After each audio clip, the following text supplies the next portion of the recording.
ଏଠି ଯେମିତି ଶାନ୍ତି ଶୃଙ୍ଖଳା ରହିବ ଆପଣମାନଙ୍କ ସହଯୋଗ ଲୋଡ଼ା। ମୁଁ ଆଉ ବିଷୟ କିଛି କହିବାକୁ ଯାଉନାହିଁ।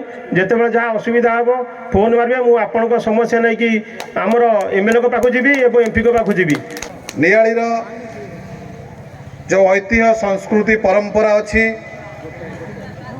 ନୌ ବାଣିଜ୍ୟର ଯେଉଁ ପ୍ରଥା ପରମ୍ପରା ଆପଣମାନେ ସମସ୍ତେ ଜାଣିଛନ୍ତି। ଏହି ଦିନକୁ ମନେ ରଖିବା ପାଇଁ କଟକ ବାଲିଯାତ୍ରା ହେଉ ଏବଂ ଗ୍ରାମାଞ୍ଚଳରେ ମଧ୍ୟ ଅନେକ ଜାଗାରେ ଏମିତି ବାଲିଯାତ୍ରା ଅନୁଷ୍ଠିତ ହେଉଛି। ତନ୍ମଧ୍ୟରୁ ଏ ଝାଡ଼ପଡ଼ା ଗ୍ରାମ ପଞ୍ଚାୟତରେ ଯେଉଁ ବାଲିଯାତ୍ରା ଏକ ଅଭିନବ ପ୍ରୟାସ ଆପଣମାନେ ଏଠି କରିଛନ୍ତି।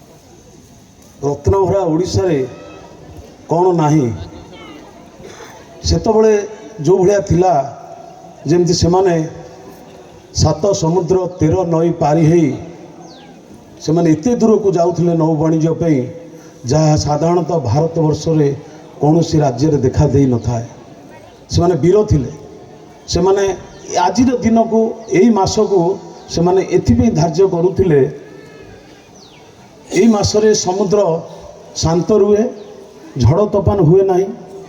ଆଜିକାଲି ସିନା ବହୁ ଯନ୍ତ୍ରପାତି ବାହାରିଲାଣି, ବହୁ ପ୍ରକାରର ଜାହାଜ ମଧ୍ୟ ବାହାରିଲାଣି ବାଣିଜ୍ୟ କରିବା ପାଇଁ, କିନ୍ତୁ ସେତେବେଳେ ଏସବୁ ସୁବିଧା ନଥିବା ସତ୍ତ୍ୱେ ସେମାନେ ଏଇ ମାସରେ ଯାତ୍ରା କରନ୍ତି। ଆଜିର ଦିନରେ ସେମାନେ ଯାତ୍ରା କରି ଗୋଟେ ଆମର ଓଡ଼ିଶାର ଗୌରବକୁ ସେମାନେ ରକ୍ଷା କରିଛନ୍ତି। ଯାହା ମଝିରେ କିଛି ଦିନ ତଳେ ଆପଣ ଜାଣିଥିବେ, ଯେତେବେଳେ ଇଣ୍ଡୋନେସିଆରେ ଆମର ପ୍ରିୟ ପ୍ରଧାନମନ୍ତ୍ରୀ ଯଶସ୍ୱୀ ନରେନ୍ଦ୍ର ମୋଦି ଭାଷଣରେ କହିଥିଲେ କଟକର ବାଲିଯାତ୍ରା କଥା। ଆଜି 1000 ବର୍ଷ ପୂର୍ବରୁ ଏ ବାଲିଯାତ୍ରା ଅନୁଷ୍ଠିତ ହୋଇଛି, ଏବେ ମଧ୍ୟ ଚାଲିଛି।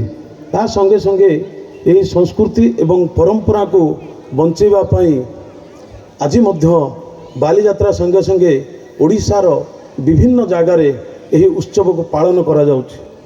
ମୁଁ ଆଜି ଧନ୍ୟବାଦ ଦେବି ଏବଂ ବ୍ରଜନାଥ ମହାପାତ୍ରଙ୍କୁ ମୁଁ ଗଭୀର ଶ୍ରଦ୍ଧାଞ୍ଜଳି ଜଣାଉଛି ଯେ ଏହାକୁ ସେ ଉଦ୍ୟମ କରିଥିଲେ। ଏଠିକାର ବିଜୁ ଭାଇ ଆଗରୁ କହୁଥିଲେ ଯେ ଶହୀଦ ବୀରମାନେ ଏଠି ଅଛନ୍ତି, ସେ ବୀରମାନଙ୍କର ମନେ ରଖିବା ପାଇଁ ଆମେ ନିଶ୍ଚିତ ଭାବରେ ତାଙ୍କ ବିଷୟରେ ଆମେ ବହୁତ କିଛି ଉନ୍ମୋଚନ କରିବା ଏବଂ ଉଦ୍ଧାର ମଧ୍ୟ କରିବା। ଏ ମାଟି ବୀର ମାଟି, ପବିତ୍ର ମାଟି। ଆଉ ଏଇ ମାଟିରେ ଯେଉଁ ଆଜି ଯେଉଁ ଉତ୍ସବ କରାଯାଉଛି, ଏ ଉତ୍ସବକୁ ଆସନ୍ତା ବର୍ଷରୁ ଆପଣ ଦେଖିବେ ନିଶ୍ଚିତ ଭାବରେ ବହୁ ପ୍ରକାରର ଉନ୍ନତି ହୋଇ ବହୁ ଜାକଜମରେ ନିଶ୍ଚିତ ଭାବରେ ପାଳନ କରାଯିବ।